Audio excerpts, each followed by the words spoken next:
objections dont vous pouvez me faire part par le chat, on va enregistrer donc le webinaire qui pourra ensuite être diffusé. Voilà. Donc, tous les participants n'ont pas forcément accès à leur micro ni à leur caméra, mais on verra après. Vous pouvez donc poser vos questions au fil de la présentation via le chat. Et puis, à la fin du webinaire, il y aura un temps assez important pour les différentes questions. Donc, il n'y a pas de souci là-dessus. Et puis, si éventuellement vous voulez intervenir directement, vous n'en faites part aussi par le chat. Il n'y a pas de souci. Et puis, à la fin du webinaire, on fera aussi un petit sondage tout à la fin pour voir, voilà, pour recueillir votre ressenti par rapport à ce webinaire sur les pollens. Donc, merci pour votre présence aujourd'hui. Le sommaire de ce webinaire qui est présenté aujourd'hui, donc on aura d'abord une présentation de l'allergie respiratoire, un enjeu sanitaire qui s'appuie sur la surveillance des pollens, avec une introduction du professeur Gisèle Cani, et puis un relais sur la présentation par Anne Aronauté, qui est notre spécialiste sur les pollens à Atman Grand Est. On abordera ensuite le point de la surveillance des pollens telle qu'elle est gérée à Atman Grand Est, donc présentée avec une petite partie sur la santé présentée par Pauline Romain, qui est notre référente santé, ingénieure santé à Atman Grand Est, puis Anne Aronauté qui nous présentera la surveillance. On évoquera ensuite Pollinaire, donc l'observatoire des pollens qui s'appuie sur la participation citoyenne, toujours par Anna Aronauté, qui, vous le verrez, a des petits soucis de voix, donc c'est possible que je prenne le relais si besoin. Voilà. Et puis nous terminerons avec le témoignage de Monsieur Vincent Marin, qui est enseignant en biologie et écologie au lycée forestier de Crogny, qui nous présentera le jardin Sentinelle qui a été mis en place au sein du lycée Crogny. Voilà, donc nous allons commencer tout de suite par la partie sur l'allergie respiratoire. Et professeur Cani, je vous laisse la parole.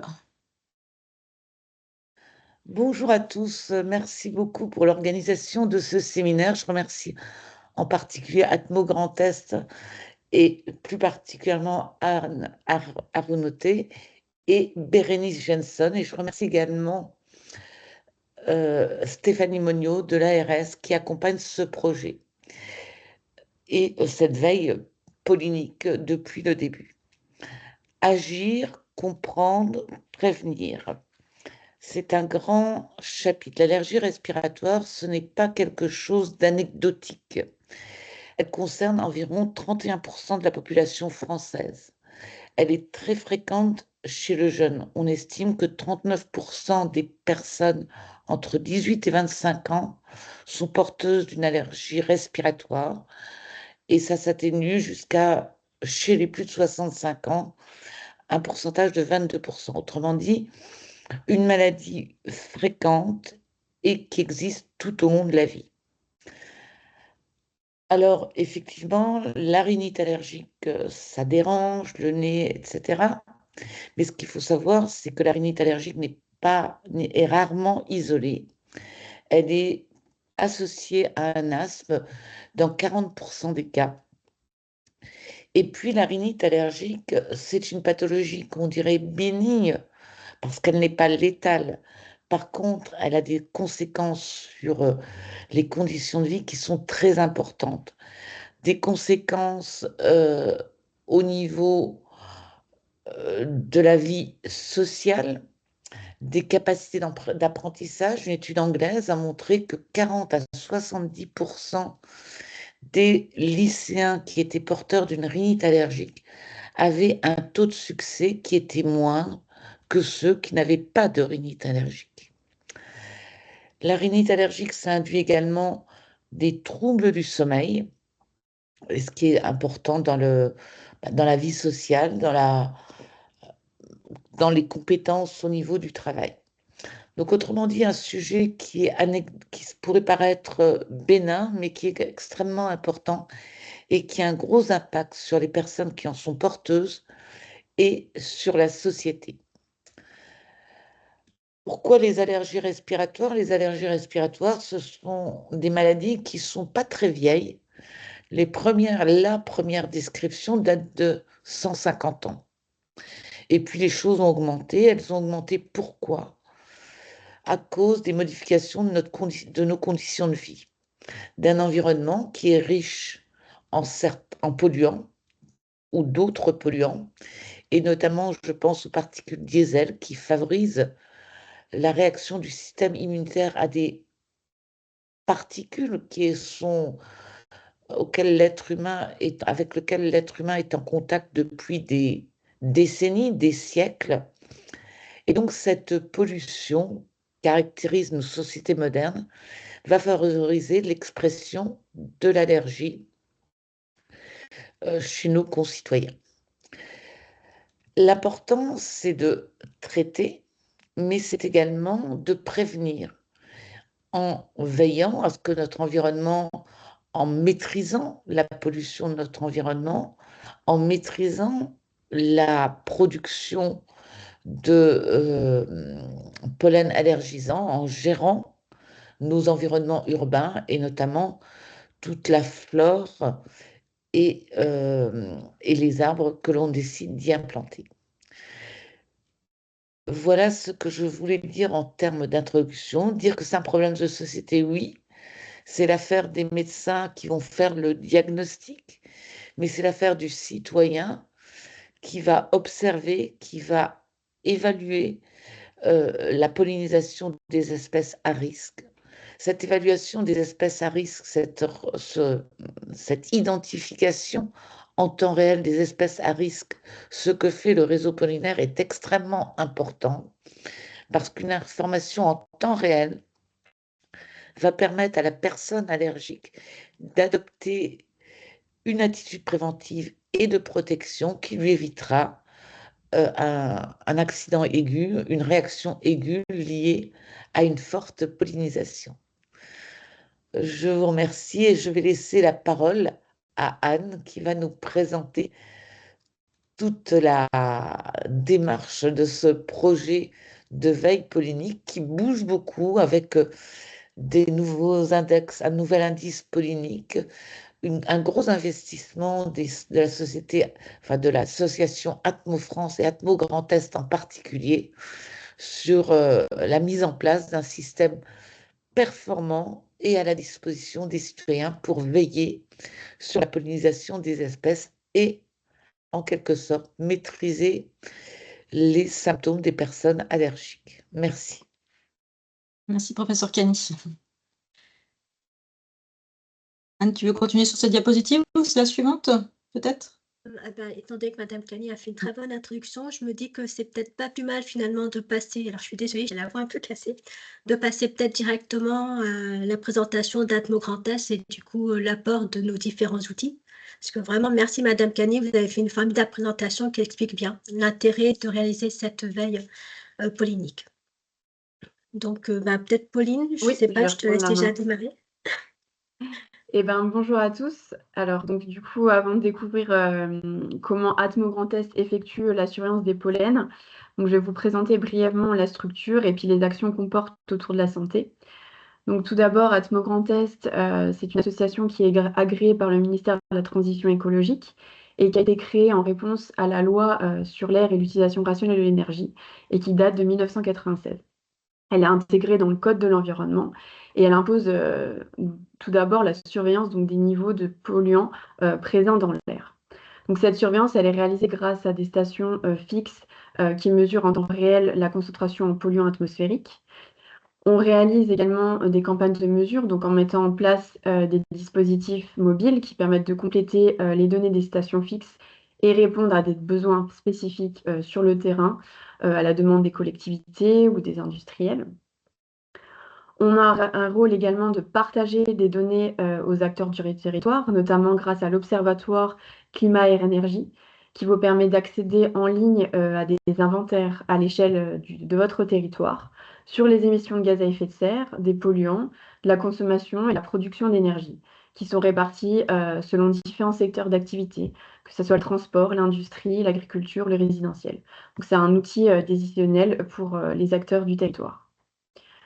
Mais notre rôle, il ne se limite pas seulement au constat. On prévoit également la qualité de l'air, donc grâce à des outils de modélisation qui sont alimentés par les données des stations, des données météorologiques ou des données d'émissions, dans le but, tout ça, d'identifier les zones en jeu air et santé.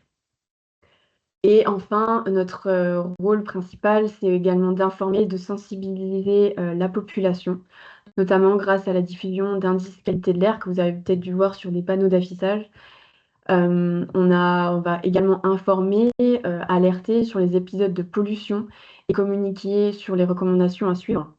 Et puis plus généralement, on a un rôle d'accompagnement, de sensibilisation des professionnels, du grand public et des collectivités afin qu'ils intègrent les enjeux de la qualité de l'air dans leur politique publique. Alors, Atmo Grand Est, en quelques chiffres, je ne vais pas rentrer dans le détail, mais on bénéficie de dispositifs de reconnaissance qualité qui garantit la fiabilité des données et de nos méthodes. On suit un certain nombre de polluants, alors que ce soit des polluants réglementés comme les oxydes d'azote, mais aussi des polluants émergents, non réglementés, comme vous pouvez avoir le plat de carbone, les pesticides ou les particules ultrafines. Donc, c'est une association donc, avec une gouvernance collégiale, donc avec 250 membres qui sont constitués de dispositifs de l'État, des collectivités, des industriels et des associations de protection de l'environnement. Donc, on est une association qui est financée sur 3 sources principales, donc des subventions de l'État, subventions par les collectivités via une cotisation membre qui leur permet d'accéder à des données plus précises et à un accompagnement renforcé. Et puis également par les industriels via la taxe générale sur les activités polluantes. Alors, quand on parle de qualité de l'air, on parle, comme on l'a vu avec les pollens, indirectement de santé publique. Donc, d'où notre implication donc, en tant qu'expert de la qualité de l'air. Donc, avec l'accompagnement des collectivités au travers des CLS qu'on accompagne depuis 2015. Donc, l'accompagnement, il repose sur différentes actions que je vais brièvement vous expliquer. On a différentes thématiques. On a une thématique liée à l'urbanisme favorable à la santé, où on met à disposition des données d'exposition de la population par rapport aux valeurs limites réglementaires, aux recommandations de l'OMS, donc au travers de cartes de modélisation qui permet de repérer les zones à enjeu RS Santé. Donc ça, c'est des outils qui peuvent être utiles pour le service d'urbanisme pour les intégrer dans leur projet d'aménagement. Alors sur l'air extérieur, donc on peut mettre également à disposition un widget Atmo sur le site internet des communautés de communes qui retranscrit l'indice de la qualité de l'air. On fournit également du contenu, des articles qui peuvent être intégrés dans des magazines communaux ou un site internet qui est dédié sur la qualité de l'air au sein de la communauté de communes. Tout récemment, on a également mis en place une application Air2Go qui donne un service de proximité téléchargeable sur votre smartphone qui vous donne l'indice Atmo et également l'indice pollen qui va vous être expliqué juste après. Donc l'idée, c'est d'être informé sur les épisodes de pollution avec des recommandations. Vous pouvez également anticiper la qualité de l'air sur votre trajet en renseignant votre itinéraire. Et sur l'air intérieur, du coup, on a différentes actions qui sont menées en lien avec le plan régional de santé environnement, donc avec le dispositif Interagir, qui est un dispositif gratuit financé par l'ARS, qui vise à améliorer en fait la qualité de l'air des personnes qui souffrent de pathologies respiratoires en lien avec leur logement. Vous avez également des campagnes radio qui sont menées dans les communes en zone 3, donc des zones à potentiel radon élevé. Donc actuellement, on a 185 communes qui ont été investiguées sur les 318 en zone 3 dans le Grand Est. Et puis on accompagne les responsables, les services techniques, des établissements, des ERP sur la mise en place de la réglementation sur la surveillance dans ces établissements. Et puis on a une thématique également sur le changement des comportements avec l'expérimentation Compare. Donc on confie à des citoyens volontaires des microcapteurs qui vont les accompagner dans leurs déplacements au quotidien, donc afin de les sensibiliser et les encourager à changer leur mode de transport. Donc toutes ces thématiques voilà, qu'on mène, on les mène également au niveau des pollens, donc ce qui va vous être présenté plus en détail par Anne. Donc si vous avez des questions concernant l'ensemble de ces actions menées par Atmo Grand Est, si on peut vous aider à mettre en place au sein de vos collectivités et vous accompagner, donc n'hésitez pas à me recontacter, je serai votre interlocutrice. Voilà, donc je laisse la main du coup à Anne qui va vous présenter plus en détail toutes les actions sur le pollen et la surveillance. Merci Pauline pour cette présentation. Donc, comme on vous expliquait juste avant, je vais vous présenter les 3 outils que nous utilisons au sein de la région Grand Est pour assurer l'assurance des pollens. Donc, nous avons un premier outil qui est de la mesure, donc suivi du pollen dans l'air sur le territoire grâce à des capteurs qu'on appelle IRS, que je vais vous présenter juste après. En complément, nous réalisons également des observations de terrain pour voir les émissions de pollen en direct. Et enfin, nous avons intégré un dernier outil qui est la modélisation des concentrations de pollen. Alors, hop. Donc, le suivi du pollen dans l'air sur le territoire se fait grâce à des capteurs. C'est ce qu'on appelle la méthode de référence, c'est-à-dire que c'est ce capteur que nous utilisons depuis plusieurs années pour connaître les concentrations en pollen dans l'air. Concrètement, comment ça se passe? C'est un capteur qui aspire, donc vous voyez ici, qui va aspirer en fait l'air à un débit de 10 litres d'air par minute. Ça correspond à peu près à la respiration humaine. Vous allez avoir en fait tout ce qui est contenu dans l'air, donc des pollens, des moisissures, des particules qui vont venir s'impacter sur une bande grâce à ce qu'on appelle un support de prélèvement qui est le tambour, qui va tourner en fait sur un système d'horlogerie pendant 7 jours. Donc vous aurez 7 jours de prélèvement. Et ce qui est avantageux avec ce capteur, c'est que nous pouvons savoir à quel moment précisément un pollen s'est impacté sur la bande. Vous avez donc une analyse soit journalière, soit horaire. Une fois que le prélèvement est réalisé, nous réalisons par la suite les comptages au microscope et l'identification des différents pollens. Il faut savoir que chaque plante a sa période de floraison et chaque pollen a ses propres caractéristiques morphologiques. C'est ce qui nous permet à nous de bien les identifier à l'œil nu, et au microscope. Alors, il faut savoir qu'au départ, nous avons démarré l'assurance des pollens vers les années 90. Nous disposions de très peu de capteurs. Nous en avions à peu près 3 sur la région. Petit à petit, au fur et à mesure des années, nous avons réussi à en mettre à peu près 1 par département, donc seule la Meuse n'est pas couverte. On peut passer à la diapositive suivante. Alors, les capteurs, il faut savoir que voilà, c'est juste un capteur que l'on pose par département, donc c'est un point de mesure. Il aurait fallu pouvoir compléter un petit peu plus l'information et avoir des données un peu temps réel. Et c'est la raison pour laquelle nous avons choisi de compléter en fait ces mesures par des observations de terrain. C'est-à-dire que nous allons observer directement sur le terrain les émissions de pollen en direct. Nous avons réalisé cela à la base grâce à des jardins qu'on appelle des jardins sentinelles, donc également des polliniers. Ce sont des jardins d'observation dans lesquels on rassemble 24 à 25 plantes à pollen allergisant que vous retrouvez ici. Vous avez 7 arbres et le reste sont des herbacées, dont notamment les graminées. Ce que nous faisons en général, c'est que nous observons 3 stades, la floraison, le début et la fin de pollinisation. Nous réalisons ces observations 1 à 2 fois par semaine. Et en fait, ces observations vont nous permettre d'informer sur le démarrage du risque. Et il faut savoir que les polliniers présentent également un intérêt pédagogique pour nous. Ce sont des lieux de formation, des lieux d'information, mais également de rencontres et d'accueil du grand public lors de manifestations. Donc, nous avions réalisé en fait un premier pollinier qui est basé au jardin botanique de Villers-lès-Nancy. Et ensuite, ce pollinier, nous avons choisi de le dupliquer à différents endroits de la région. Donc, vous les voyez d'aujourd'hui ici, nous avons à peu près 6 polliniers qui sont opérationnels, 2 qui sont en cours de construction et 1 qui vous sera présenté par Monsieur Marin, qui est quasiment en cours de finalisation. Voilà, donc ce sont des outils qui nous épaulent beaucoup dans notre surveillance. Je vous expliquerai par la suite pourquoi nous avons besoin de ces observations en temps réel. Et suite à cela, nous nous sommes dit, tout comme les capteurs, c'est bien d'avoir un jardin sentinelle, mais c'est un point d'observation parmi tant d'autres. Nous nous sommes dit, pourquoi ne pas s'appuyer sur les citoyens? Parce qu'il faut savoir qu'ils sont très demandeurs, ils souhaitent devenir acteurs de leur santé et pas simplement juste de simples spectateurs. Et donc, nous avons choisi de déployer le réseau d'observateurs, donc le réseau pollinaire, pour leur demander de faire ce que nous faisons sur nos polliniers, c'est-à-dire observer pour nous les 3 stades, donc la floraison, début de pollinisation et fin de pollinisation de différentes espèces. Le but, c'est de détecter l'arrivée des pollens le plus tôt possible mais surtout, et très intéressant, de manière géolocalisée.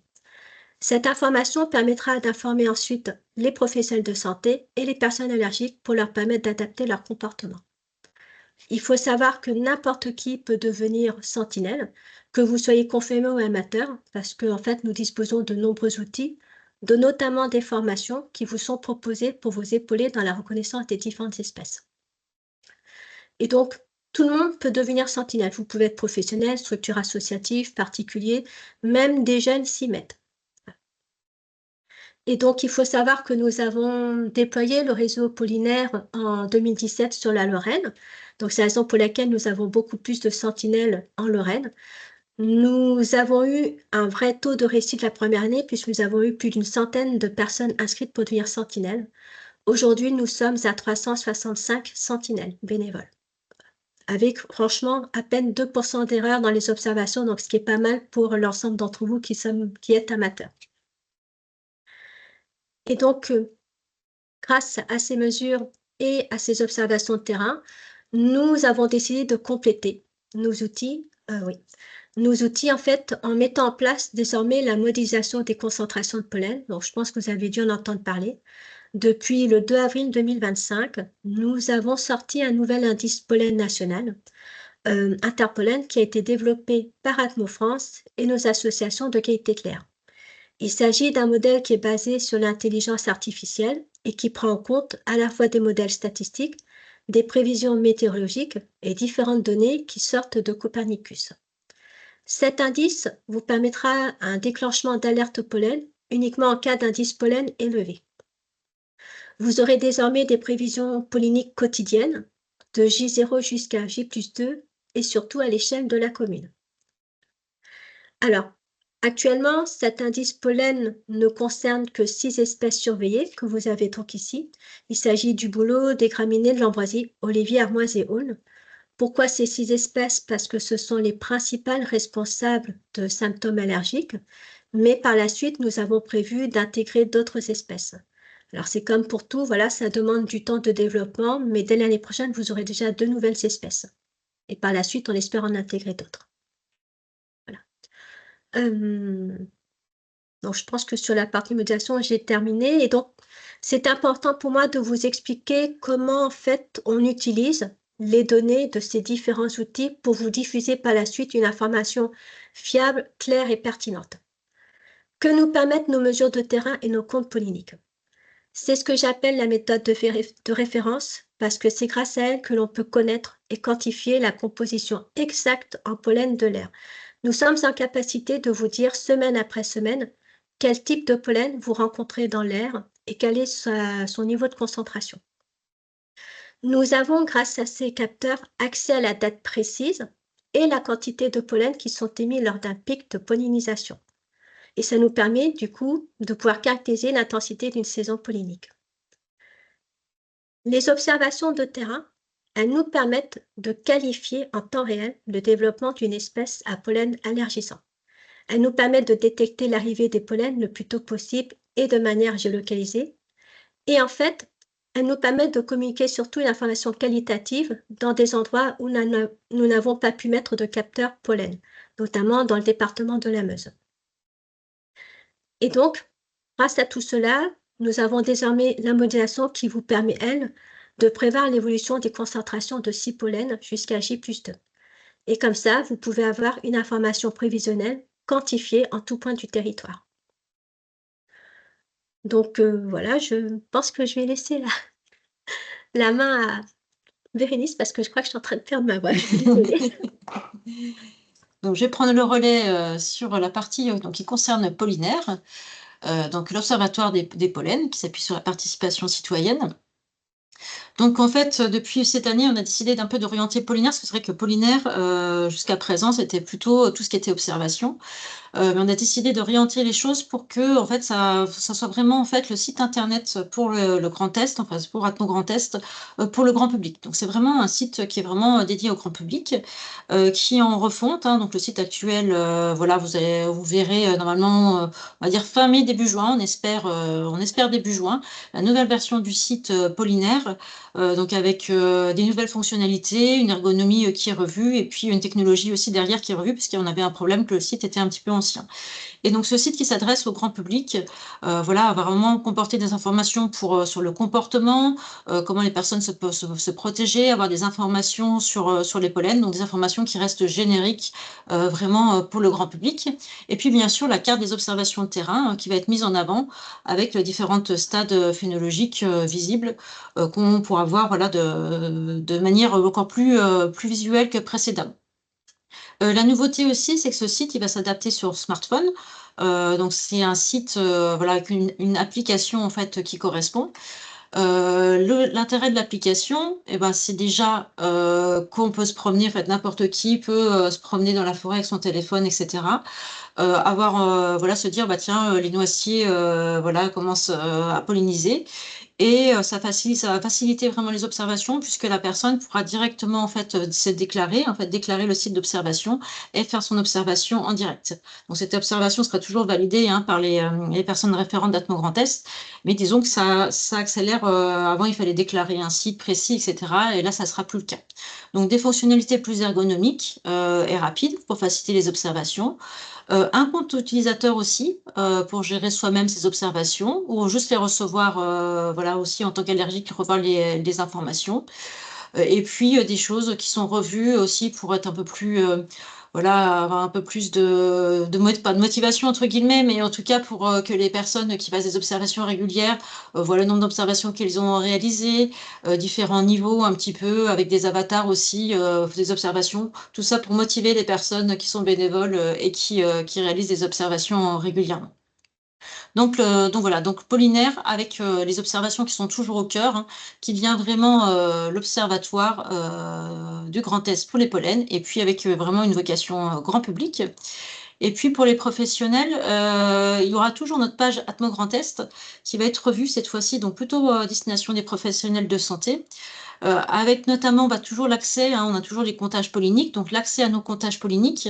On est en train de mettre, aussi l'historique. Là, pour l'instant, c'est pas le cas, mais ça va bientôt être le cas pour pouvoir accéder à l'historique. Il y a une demande, des différents professionnels de santé de pouvoir, retourner a posteriori lorsqu'ils reçoivent un patient, sur les comptes polliniques et voir ainsi, bah, quel est le taxon, qui pouvait être responsable de l'allergie.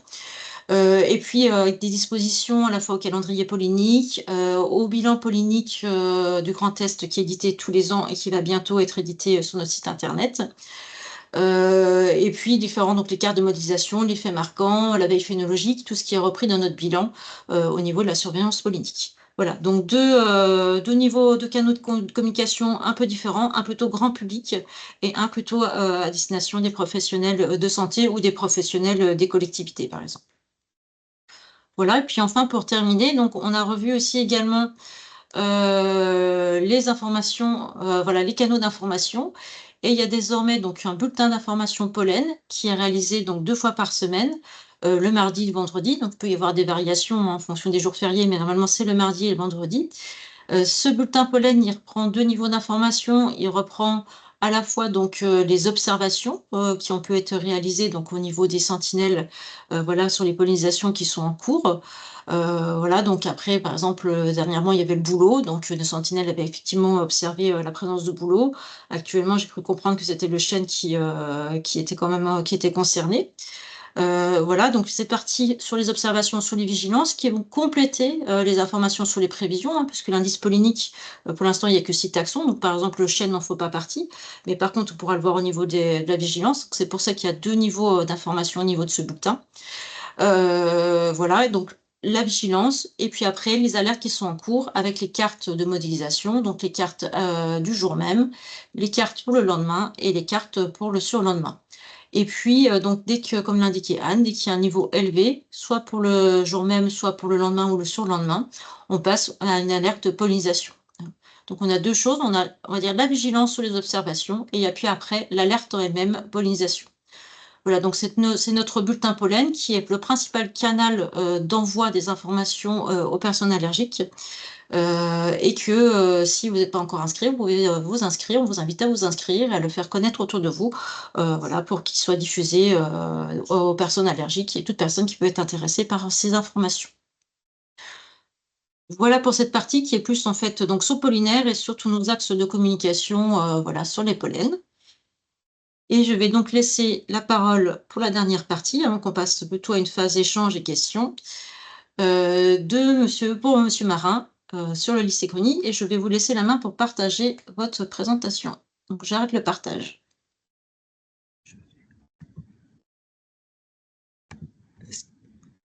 Est-ce que vous voyez quelque chose ou pas? Pas encore, non. Attendez. C'est juste à côté du microphone, il faut que vous appuyez sur partager et que vous choisissiez l'écran que vous voulez partager. Ah oui. Celui-là. Regarde. Dessus sur fenêtre 3.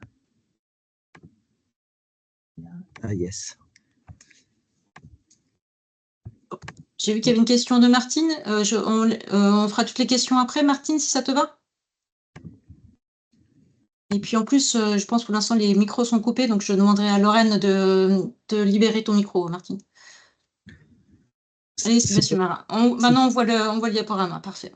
Je suis accompagné de ma collègue Chalon-Angélique également, qui travaille sur le site. Donc, on nous a demandé de témoigner sur notre participation à ce dispositif pollinaire. Donc, je vais vous expliquer un petit peu l'origine de notre site et puis comment le projet a évolué jusqu'à la formation du site pollinier. Donc, nous, le départ, c'était vraiment un support pédagogique pour une formation qui est la seconde pro nature, jardin, paysage et forêt. Alors, sur le site de Crony, qui est au nord de Chaours, on a la forêt sans problème, hein, on a 150 hectares de forêt. Par contre, on avait besoin de support pour des notions sur la nature, sur le jardin, sur le paysage, aussi bien dans l'enseignement technique qu'en biologie-écologie. C'était également une manière de pouvoir participer, notre établissement, à restaurer ou à créer des trames bleues et vertes. On a des corridors, on a un rue, on a des étangs, on a des mares, enfin, on a pas mal de points d'eau. Et puis, c'était également pour un lieu d'animation pour notre enseignant en éducation socio-culturelle pour créer un club de pêche ou du moins une vitrine sur notre formation. Donc ça, c'était les objectifs historiques. Puis, rapidement, l'évolution s'est faite vers la conception d'un projet pollinier. L'idée, c'est qu'on a 2 formations qui ont comme objectif de travailler sur le développement durable et la santé, au sens large du terme, en relation aussi avec le territoire.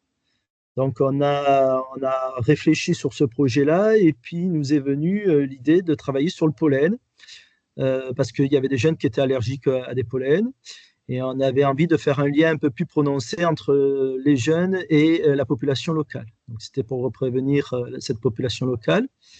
C'était aussi un moyen pour nous de travailler sur d'autres stades phénologiques que uniquement la croissance sur la foliation ou sur les bourgeons. Enfin, on voulait travailler également sur l'appareil reproducteur. Et puis, c'était également, un dernier point, un moyen, une porte d'entrée pour sensibiliser les élèves à toutes les notions de sciences participatives. Alors, notre zone d'étude, elle est derrière notre château. On a plusieurs points. C'est un site où il y a une mosaïque en fait, d'écosystèmes. On a créé, vous allez voir, des mares. On a refait une sapinière, on a des haies, et puis on a mis en place, en rouge, vous le voyez, la haie champêtre, et puis récemment, une bande enherbée. Donc, en mars 2017, donc le projet il dure depuis une dizaine d'années maintenant. En mars 2017-2018, on a commencé à faire des essais d'inventaire faunistique, floristique sur des mares, sur cette bande enherbée également. Des essais de plantation également, ce n'était pas toujours un succès garanti. On a curé des mares, on a reprofilé des berges, on a remis en lumière. Enfin, on a essayé de faire tout un aspect paysager et rendre un peu plus optimal nos écosystèmes.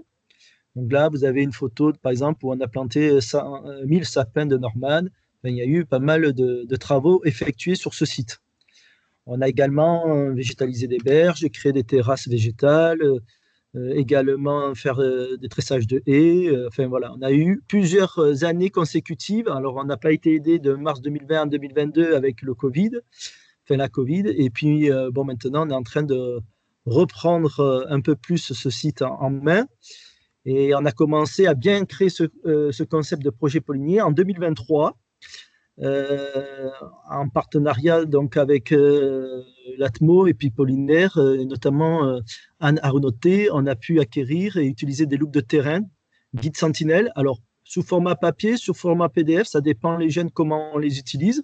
On utilise les deux systèmes. On a depuis 2023 créé d'autres plans ligneux de protection. On a mis en place un parcours d'observation des essences allergisantes. Anna Runauté est venue sur notre site auprès des élèves pour des échanges, une intervention sur ce qu'était pollinaire, les actions, comment on observait le pollen. On avait observé des pollens au microscope également. Et on a essayé de créer plusieurs supports pédagogiques. Alors, on est toujours sur l'ébauche au niveau communication, mais on a fait quand même une désignation sous forme de petites cartes de plusieurs espèces végétales. Alors, je n'ai pas toutes les photos parce que j'ai eu un problème d'ordinateur, mais voilà, c'est pour vous donner une idée. Donc ça, cette année, on a continué. On a continué. Alors, au mois de juin 2024, on a inauguré le site du Pollinier. Donc, je ne sais pas si vous le voyez bien, mais on a tout un chemin en pas japonais qui a été créé. Et puis des îlots rectangulaires, on va dire, avec des essences à observer. On a fait le choix uniquement d'observer des essences ligneuses, des espèces ligneuses uniquement. Là, vous avez une mare, la plus grande mare qui est sur le fond, et puis de l'autre côté, on ne le voit pas en illustration, mais il y a la petite mare avec la sapinière. On voit bien la bande enherbée. Donc, on a une mosaïque d'écosystèmes et on voit également la partie échampêtre. Cette année, on a créé un ponton pour observer un peu mieux des animaux sur nos mares. Et on a investi également sur l'acquisition de lames d'observation de pollen. Alors, uniquement les espèces ligneuses. Et puis, on a créé une fiche d'observation des saisons pour les élèves. Parce qu'ils n'étudient pas que la reproduction, mais ils étudient toute la période de végétation. Donc, il va du débourrement à la sénescence des arbres.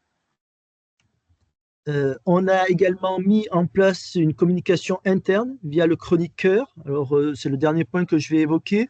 Je vais vous montrer deux illustrations du chroniqueur. C'est une publication interne, un petit journal qu'on a qui paraît chaque semaine, le jeudi, me semble-t-il. Alors, pour vous montrer un petit peu de quoi il s'agit, est-ce que ça démarre?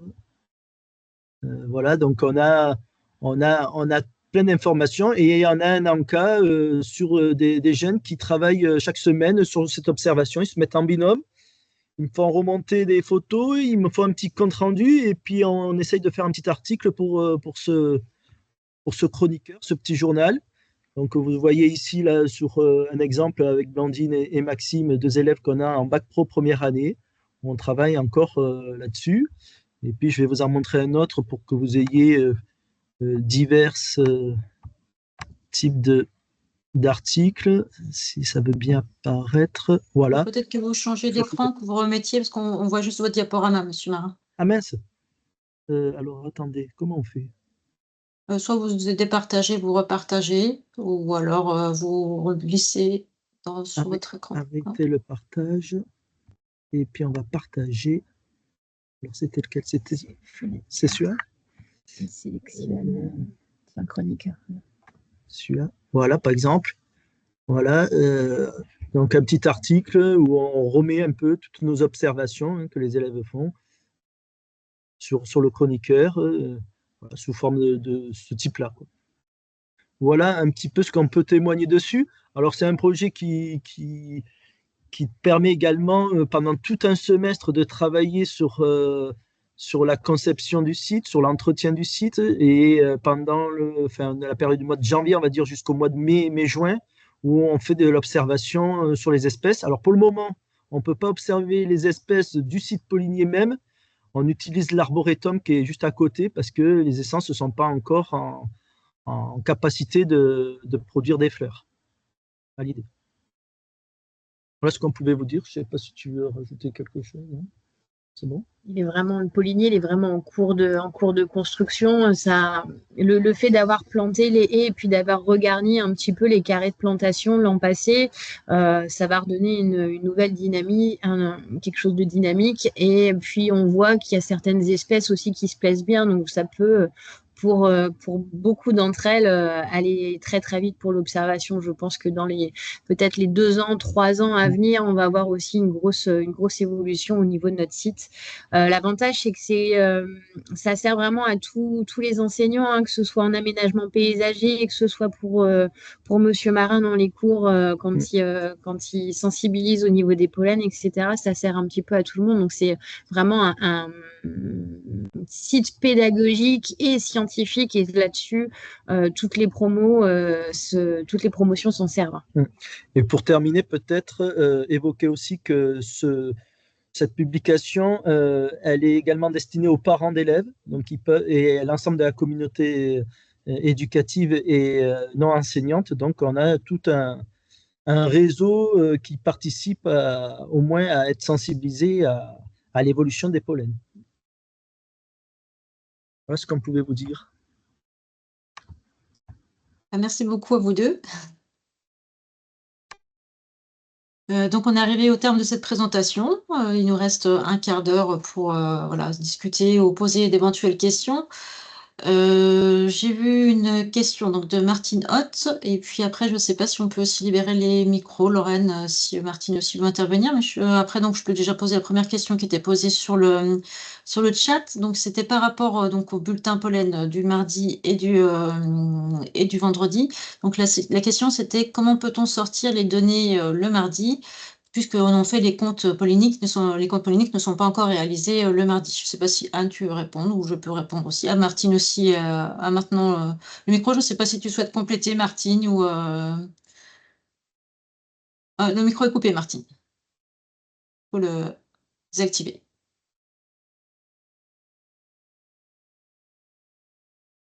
On peut déjà répondre à la question. Tu passes pas, Anne, si tu veux répondre, ou je réponds, c'est comme tu souhaites. En fait, on peut effectivement avoir des informations dès le mardi parce que c'est issu de la modélisation. Voilà, comme on l'avait expliqué juste avant, en fait, chaque jour, on a des prévisions qui se font et qui sont mises à jour dès 14 heures. Donc, toutes ces modélisations prennent en compte la météo, d'autres informations, donc de veille phénologique particulièrement, et également quelques données de comptage. Et à partir de ça, ça te fait une estimation de ce que tu devrais avoir en termes de quantité de pollen pour le jour à venir, donc pour mardi par exemple.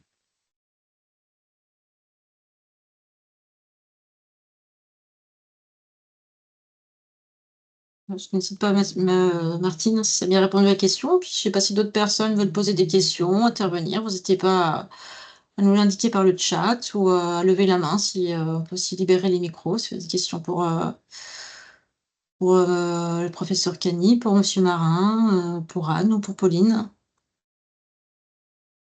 Oui, Martine. Est-ce que tu arrives à le micro? En fait, on voit qu'il est coupé. Donc, je ne sais pas si tu arrives à le... Alors que normalement, il a été libéré, hein, je pense, du côté de Lorraine.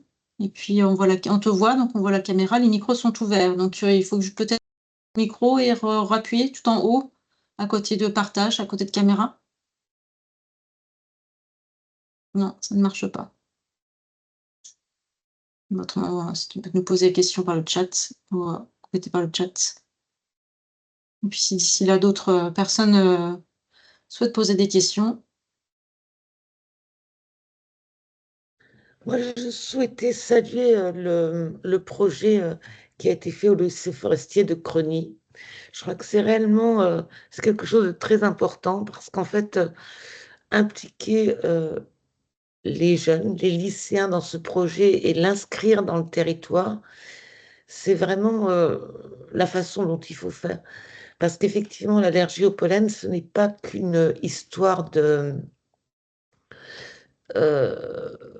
médecins et de soignants, c'est vraiment une histoire de collectivité, une vraie réflexion, et en sachant que ces lycéens, ce sera les acteurs de notre environnement de demain. Et donc, voilà, je tenais vraiment à vous féliciter. Je trouvais que votre démarche était très intéressante, avec notamment cette implication des parents dans la dynamique, la diffusion des informations.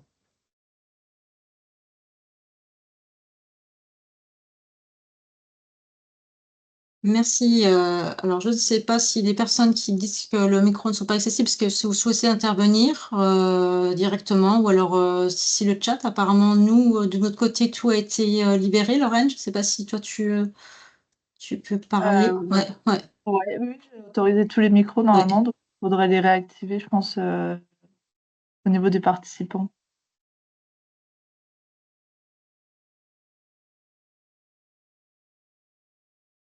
Donc, personne n'y arrive, en fait, hein, c'est ça. Je pense qu'il faut que vous autorisiez les micros pour tous. À mon avis, c'est vous qui avez fait une fausse manip. Bah, c'est ce que j'ai fait en fait. Tous les micros sont autorisés là. Oui, Monsieur Marin? Oui, simplement pour remercier votre témoignage et puis pour apporter également un point de plus sur notre idée, c'était également qu'ils puissent par la suite profiter pour répandre un petit peu cette information et également qu'ils puissent chez eux observer et devenir des sentinelles à leur tour hors du cadre de leur scolarité, hors du cadre de l'établissement. Et je crois que c'est un vrai enjeu, plus on sera observé, à identifier et à repérer les évolutions, mieux on pourra prévenir. Et je crois que c'est capital aujourd'hui, vu l'évolution de ces impacts en fait sur notre santé, quoi. Merci. Donc, désolé pour les micros si vous n'y arrivez pas. Donc, Martine, j'ai vu que tu avais posé des questions pour le chat. Je peux déjà répondre, vu la présentation, elle sera communiquée, et puis ainsi que l'enregistrement. Donc, la première question, c'est est-ce que le pollinier de Schiltigheim est-il actif? Anne, je te laisse répondre, si tu le souhaites. Oui, alors le pays Schiltigheim, en fait, il est implanté directement sur notre site Atmo Grand Est. Donc oui, il est bien actif. C'est une de nos collègues, en fait, qui fait les observations semaine après semaine. Et la deuxième question, ça concerne l'Ertugo. Je ne sais pas si tu veux répondre ou si je réponds. Anne, je vois que tu tousses. Je peux répondre sur Ertugo. Sur Ertugo, alors il y a un indice pollen. Il y a encore des ajustements à faire, hein, puisque nouvel indice pollen, il est sorti début avril. Ou Lorraine pourrait peut-être compléter, mais il me semble qu'il y a encore des ajustements à faire pour que la passerelle se fasse, en fait, hein. Mais il y a un indice quand même qui apparaît, hein. Il me semble que je dois rester complété. Ouais. Oui, c'est déjà l'indice pollen en fait national qui est intégré sur F2Go. Donc sous Android, c'est déjà effectif. Sur Apple, il me semblait qu'il y avait un petit peu d'attente, mais c'est en cours, quoi. Et encore une question donc, de Martinon. Avez-vous pensé à des patients sentinelles dont le diagnostic allergique serait précis et qui pourra donner en temps réel leurs symptômes? Alors, je vais peut-être me permettre de répondre à Martinotte. Oui, effectivement, on a pensé aux patients sentinelles. D'ailleurs, une de nos sentinelles, c'est la présidente Grand Est de l'AFPRAL, l'Association française des personnes porteuses d'allergies. Et je dois dire que quand moi je rencontre un patient présentant une allergie respiratoire, je lui donne l'adresse de Pollinaire pour qu'il s'informe. Et si la personne elle a un profil, a une dynamique, si le jeune est motivé, je l'invite à devenir sentinelle pour aider les autres. Et donc il y a un certain nombre de nos sentinelles qui sont soit des personnes allergiques, soit des parents de patients allergiques. Et ça, c'est vraiment un réseau qui fonctionne bien parce qu'en général, quand on annonce une allergie respiratoire au boulot, graminé à une personne, il ne sait pas ce que ça veut dire, il ne sait pas à quoi ça correspond. Et donc, je les invite à aller regarder notamment le livret de Pollinaire pour essayer de voir et d'identifier les plantes auxquelles ils sont allergiques et dans un second temps de devenir sentinelle. Et je crois que c'est quelque chose qui marche pas mal. Oui, c'est un des rôles des soignants d'encourager les personnes allergiques à devenir sentinelles. Encore une question complémentaire. Les bulletins sont-ils envoyés directement? Donc en fait, les bulletins sont envoyés à toute la liste des personnes qui étaient inscrites sur toutes les publications parce qu'on avait différentes publications sur les pollens, etc. Donc ils ont été envoyés automatiquement à toutes ces personnes-là. Et par contre, après, si d'autres personnes n'étaient pas inscrites et qu'elles souhaitent s'inscrire, il faut s'inscrire via notre site internet sur Atmo Grand Est.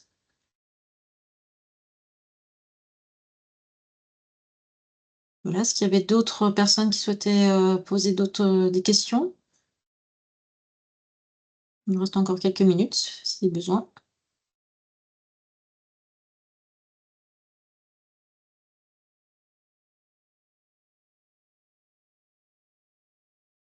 Je ne vois pas d'autres questions et de toute façon, on reste à votre disposition, hein, si vous avez d'autres questions qui vous reviennent par la suite. En tout cas, merci pour votre participation nombreuse à ce webinaire. Alors, donc une question oui, les comptes effectués par Strasbourg et Mulhouse sont exploités par vous. Donc, vas-y, Anne, si tu veux répondre. Oui, en effet, Martine, nous recevons bien les données de comptage en fait de Strasbourg et de Mulhouse. Et donc, effectivement, on les exploite et on les communique également sur la page pollen de notre site internet.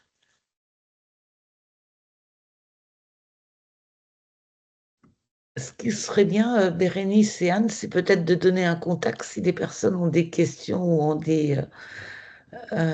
ont envie de se Oui. joindre à la dynamique pollinaire. Bien sûr, oui, on enverra un mail avec donc la présentation, l'enregistrement, et puis donc les contacts, voilà, pour si les personnes veulent participer effectivement à Pollinaire.